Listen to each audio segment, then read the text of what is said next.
Benazir income support programme جس کا آغاز 2008 میں ہوا تھا اور 2010 میں ایک قانون کے ذریعے اس کو قانونی تحفظ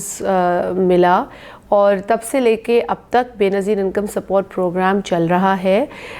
اس میں حکومتیں بھی بدلیں لیکن ادارے نے جو کام شروع کیا تھا یا جس کام کی بنیاد رکھی گئی تھی اس کے اسپرٹ کو کوئی جو ہے وہ چینج نہیں کر سکا، کیونکہ قانون سازی ہو چکی تھی اور اس کا ڈیٹا بیس جو ہے وہ کافی کلیکٹ ہوا۔ اس کا ڈیٹا پورے پاکستان کا تقریباً 34 ملین ہاؤس ہولڈز کا ڈیٹا اس ادارے نے کلیکٹ کیا ہے، جس میں سے 7 ملین سے زائد فیملیز کو بےنظیر انکم سپورٹ پروگرام کے ذریعے کور کیا جاتا ہے۔ اور بےنظیر صاحبہ کے نام سے منسلک یہ پروگرام اس لیے بھی تھا کیونکہ بےنظیر صاحبہ کا یہ اپنا ایک ویژن تھا، کانسیپٹ تھا کہ جو غریب گھرانے ہیں ان کو کسی نہ کسی طریقے سے کوئی نہ کوئی پروگرام بنا کے سپورٹ کرنے کی ضرورت ہے۔ آج انفارچونیٹلی اس ملک کے اندر غربت بہت بڑھ چکی ہے۔ آج غربت کی شرح میں اضافہ ہوا ہے، مہنگائی کی شرح میں اضافہ ہوا ہے، بے روزگاری کی شرح میں اضافہ ہوا ہے، جو معاشی حالات ہیں وہ بہت زیادہ تشویشناک ہیں۔ تو لہٰذا ایسے ماحول کے اندر تو بےنظیر انکم سپورٹ پروگرام جو ہے اس کا دائرہ بڑھانا لازمی ہو جاتا ہے، جس کے لیے ہم اس پر کام کر رہے ہیں۔ اور تقریباً جون تک جو میں نے بریفنگز لی ہیں، میں نے جو دیکھا ہے تو 8 ملین تک تو اس کا دائرہ وسیع ہوگا، لیکن ہم اس کا دائرہ اور زیادہ بڑھانا چاہتے ہیں موجودہ معاشی حالات کے پیش نظر۔ تو اس پر ہم کام کر رہے ہیں اور امید ہے کہ انشاءاللہ تعالی ہم اس کا دائرہ جلد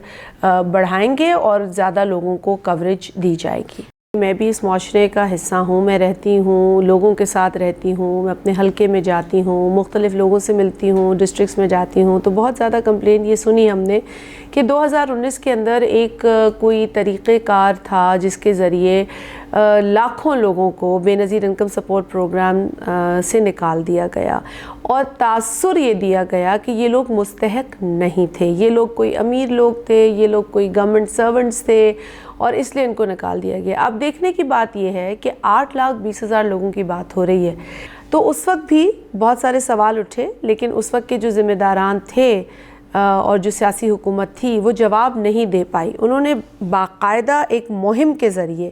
یہ تاثر مضبوط کیا کہ یہ 8,20,000 لوگ جو تھے وہ نااہل تھے، وہ مستحق نہیں تھے۔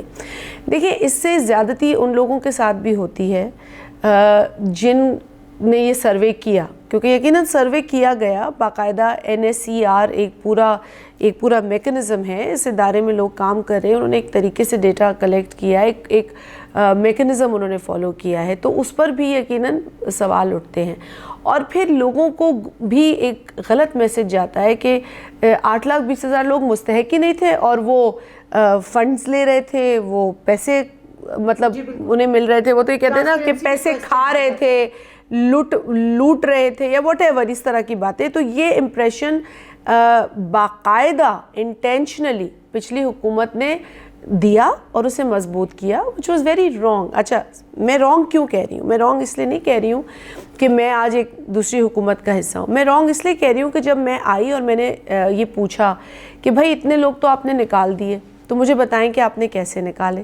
تو انہوں نے کہا جی ہم نے ایکسکلوژن فلٹرز لگائے۔ ٹھیک ہے، ایکسکلوژن فلٹر کیا تھے؟ اگر آپ نے فورن ٹریول کیا ہے، اگر آپ کا موبائل کا جو بل ہے پچھلے 6 ماہ میں بتدریج ہر ماہ 1,000 روپے آ رہا ہے، مطلب بتدریج کہہ رہی ہوں کہ مستقل 1,000 روپے آتا ہے 6 ماہ تک، تو اس میں اگر آپ نے ارجنٹ ID کارڈ بنایا تب، اگر آپ نے ارجنٹ پاسپورٹ بنایا تب، اگر آپ کے نام پر گاڑی ہے تب، اور اگر آپ گورنمنٹ ملازم ہیں۔ تو دیکھیں، گورنمنٹ ملازم تو میں کوئی بحث نہیں کرنا چاہتی، کیونکہ ٹھیک ہے یہ ایک فلٹر آپ نے لگایا، اب آپ دیکھیں کہ وہ گورنمنٹ ملازم ہے، ویریفائی کریں۔ تو میں نے ان سے کہا کہ آپ نے یہ ویریفائی کر لیا تھا فلٹر لگانے، مطلب انڈرسٹینڈنگ تو یہ آتی ہے نا کامن ذہن میں کہ آپ نے یہ بات کرنے کے بعد یہ سارے جب آپ کو مل گئے کہ آپ نے یہ فلٹر لگائے تو آپ نے ویریفائی کر کے اور لوگوں کو نکال دیا. تو میں نے کہا ویریفائی کا عمل؟ انہوں نے کہا ویریفائی کا کوئی بھی پروسیس نہیں تھا. اچھا ویریفیکیشن نہیں تھی، انویسٹیگیشن نہیں تھی. میں نے یہ اپنے پریویسلی جو میں نے ایک میسج شیئر کیا اس میں بھی میں نے یہ بتایا کہ ویریفیکیشن نہیں ہوئی تھی. اچھا میں نے کہا ٹھیک ہے آپ نے ویریفائی نہیں کیا تو اپیل کا فورم دیا ہوگا، اپیل کا فورم بھی نہیں دیا. تو نہ ویریفیکیشن ہوئی، نہ انویسٹیگیشن ہوئی، نہ اپیل کا رائٹ دیا گیا ان 8,20,000 لوگوں کو جن کو ایک اعلان کے ذریعے پروگرام سے نکال دیا گیا. ہم نے سمپلی یہ کیا ہے کہ ہم نے یہ پورا جو ایکسرسائز تھی اس کو جب میں نے دیکھا کہ اس ایکسرسائز میں کچھ بھی نہیں تھا علاوہ اس کے کہ آپ نے یہ فلٹرز لگا کے لوگ نکال دیے، یہ زیادتی کے زمرے میں آتی ہے بات، اور ہمیں یہ لگا کہ لوگوں کو یہ حق دینا چاہیے. پھر اس کے بعد جب لوگ اس میں آتے ہیں اور اگر اس کے بعد وہ نااہل ہوتے ہیں یا اہل ثابت ہوتے ہیں اس کا فیصلہ کیا جائے گا. جو ادارہ مجھے بتا رہا ہے کہ انہوں نے رجوع کیا، انہوں نے کہا جی ہماری کوئی 20 سال پرانی رجسٹریشن والد صاحب نے کبھی کسی کے نام پہ کرا دی تھی لیکن ان کے مالی حالات ہرگز ان کو جو ہے یہ اطمینان بخش نہیں ہیں اور ہرگز جو ہے ان کو BISP کے لینس میں جو ہے وہ نااہل نہیں ہوتے. تو ایسے لوگ ہیں. پھر کئی خواتین ہیں جو کہہ رہی ہیں کہ ہمارے نام پہ تو موبائل سمز ہی نہیں تھی، ہمیں تو پتہ بھی نہیں کہ ہمارے نام پر یہ فلانا نمبر تھا اور اس کا اتنا بل تھا. تو دیکھیں حق تو دینا چاہیے نا کسی کو آگے آ کر بتانے کا کہ جی ہمارے ساتھ اگر یہ زیادتی ہوئی ہے تو ہمیں اپنی پوزیشن کلیئر کر لینے دیجیے. لیکن باقاعدہ ایک کیمپین چلائی گئی یہ ثابت کرنے کے لیے یا یہ لوگوں کے ذہنوں میں جو ہے وہ بٹھانے کے لیے کہ یہ 8,20,000 لوگ مستحق نہیں تھے، وہ امیر تھے. یہ جھوٹ ہے، سراسر جھوٹ ہے. میں بھی اس کو اس وقت تک جھوٹ ہی کہوں گی جب تک کہ ویریفیکیشن کا عمل پورا نہ ہو جائے. جب تک ویریفیکیشن نہیں ہوتی اس پر ایک بہت بڑا سوالیہ نشان کھڑا ہے اور وہ سوالیہ نشان اس ویریفیکیشن اس اپیل کے پروسیس کے بعد ہی جو ہے کلیئر ہو سکتا ہے. اس سے پہلے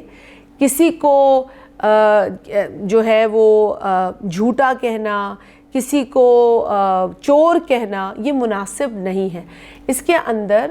اگر 5% یا 3% لوگ گورنمنٹ ملازمین بھی تھے تو ان کو بھی ویریفائی کیا جائے کہ ان کو ملازمت شاید بعد میں ملی ہو، وہ پہلے نہیں تھے، یا اگر وہ 20 گریڈ کے ہیں تو کیا واقعتاً یہ انہی کا نام ہے جو اس میں آیا ہے، تو اس کو کلیئر کیا جائے. یہ ساری چیز کرنے کی ضرورت تھی. ہرگز کسی گورنمنٹ امپلائی کو جو 20 گریڈ کا ہے 21 گریڈ کا ہے اس کو نہیں ملنا چاہیے BISP، اور اس پہ میں بالکل کلیئر ہوں. لیکن اس کے ساتھ ساتھ جو لاکھوں دیگر لوگ ہیں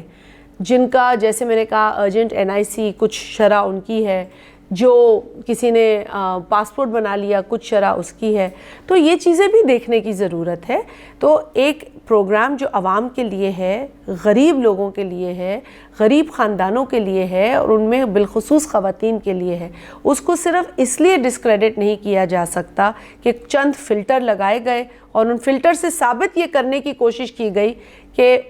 ان لوگوں کو نکالا جا رہا ہے جو مستحق نہیں ہے، حالانکہ یہ سچائی نہیں تھی. دائرہ کار کو بڑھانے کے لیے ہم جو نمبر دیکھ رہے ہیں ہم چاہ رہے ہیں کہ کیونکہ جون جولائی تک اگر یہ 8 ملین تک چلا جاتا ہے، لیکن ہماری کوشش ہے کہ اس کو 10 ملین تک لے جایا جائے اور بھی بڑھایا جائے کیونکہ غربت کی شرح بڑھ گئی ہے.